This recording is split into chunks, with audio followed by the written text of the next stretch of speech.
Different imperialist powers used different techniques to impose their will on weaker states. These imperialist states have used different techniques. They are ranging from complete military takeover to the concessions through trades, frauds, and economic penetrations. These methods were adopted by different European states to carve out extensive colonial empire and advance their interest in distant regions.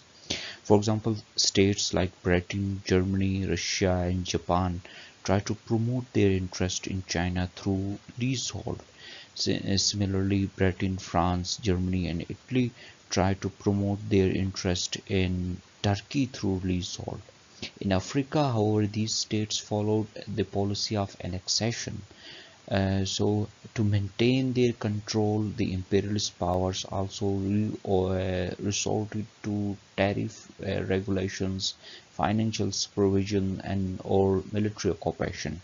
In modern times, states have made use of more subtle and sophisticated techniques of imperialism, although in modern times, states do not use military takeover, but they use much more sophisticated and much more subtle techniques of imperialism. Today in this clip we are going to take an overview of different techniques that were used by different imperialist powers in past, and how in modern times as well, how imperialist powers are using different techniques to promote their interest in weaker states. The very first technique was the aggregation and annexation. Although this technique is not used in modern times, but this technique was used by Britain, France, and Spain in 18th and 19th century. For example, Britain used the same technique to control on India. Similarly, Italy used the technique to control on Ethiopia. So in 18th and 19th century, different imperial powers used the aggregation and annexation method, or this technique, to control on different colonies and to impart their interest in distant regions.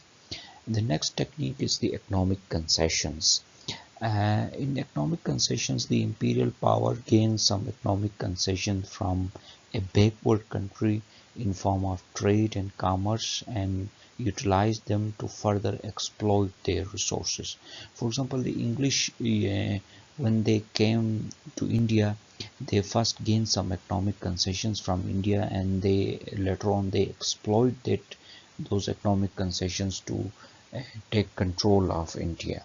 Similarly, German bankers and engineers uh, get some economic concessions in construction of Berlin-Baghdad railway, and France and Britain get economic concessions for the construction of Suez Canal in Egypt, and later on they exploit the same concession to exploit the resources of Egypt. And the next technique is the leasehold. In leasehold, imperialist power obtained part of territory from a weak nation and exploit its economic resources for a fixed period. For example, Britain take control of Hong Kong from China in 1998 for 99 years, and Germany take control of Xinjiang Peninsula of China in 1998 and exploit their resources. Similarly, USA take control of Panama Canal and exploit its resources. The next technique is the sphere of influence.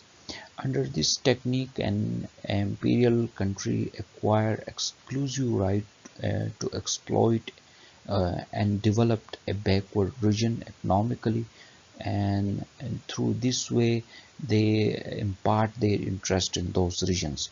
For example, in 1907, Persia, sphere of influences were created by Great Britain and Russia. In South Persia, Great Britain had its own sphere of influence, and in North Persia, Russia had its sphere of influence. In 1904, in Egypt,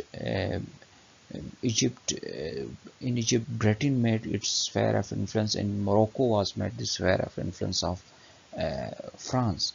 So In sphere of influence, simply the imperialist powers take control of a specific region or a specific territory of a backward region, and they claim that they are going to economically develop that region, and under the shield of this economic development, they exploit their resources. And the protectorate is another method adopted by imperialist powers to control. The protectorate system is slightly different, or completely, rather you can say it's a different method as compared to other methods. Under protectorate system, national control is under the remain under the indigenous hands, the locals, but its foreign policy is under imperialist powers. The imperialist powers take control of the foreign policy of the protectorate state, and this method was also adopted in past. And the economic control is another method, and under economic control no power change have took place. The power equation remained the same, but the stronger nation controlled the weaker nation through its investments. What a strong nation is doing is that strong nations made huge investments in weak states, and through their investments they take control of supply and demand system of the weak state, and by controlling supply and demand system of the weak state, they controlled the weak state. And the mandate system, this was introduced through Paris Conference of 1919. Under this mandate system, those states which were destroyed after First World War were taken by League of Nations, and later on the League of Nations transferred those states to different European powers, and they gave the mandate to the European powers for the economic development and economic rehabilitation and restoration of those weak states. And when those states were transferred to different European powers uh, established their mandate system in those regions. For example, after the war, Germany was divided into 4 zones, and mandate system was given to different allied powers. And the cultural and ideological imperialism, this is the modern technique. This is perhaps the most subtle and most sophisticated technique. In this system as well, the power equation remains the same. This is more subtle because through this system, the imperialist power inserted their culture and ideology in the weaker state to control on it. For example, there are two states, state A and state B. Let's suppose state A is a strong state and state B is a weak state. Now state A insert its ideology, its way of thinking, its culture in state B. When they insert their culture and ideology in state B, the people of the state B will be following the culture and ideology of state A. In this way, state A will control state B.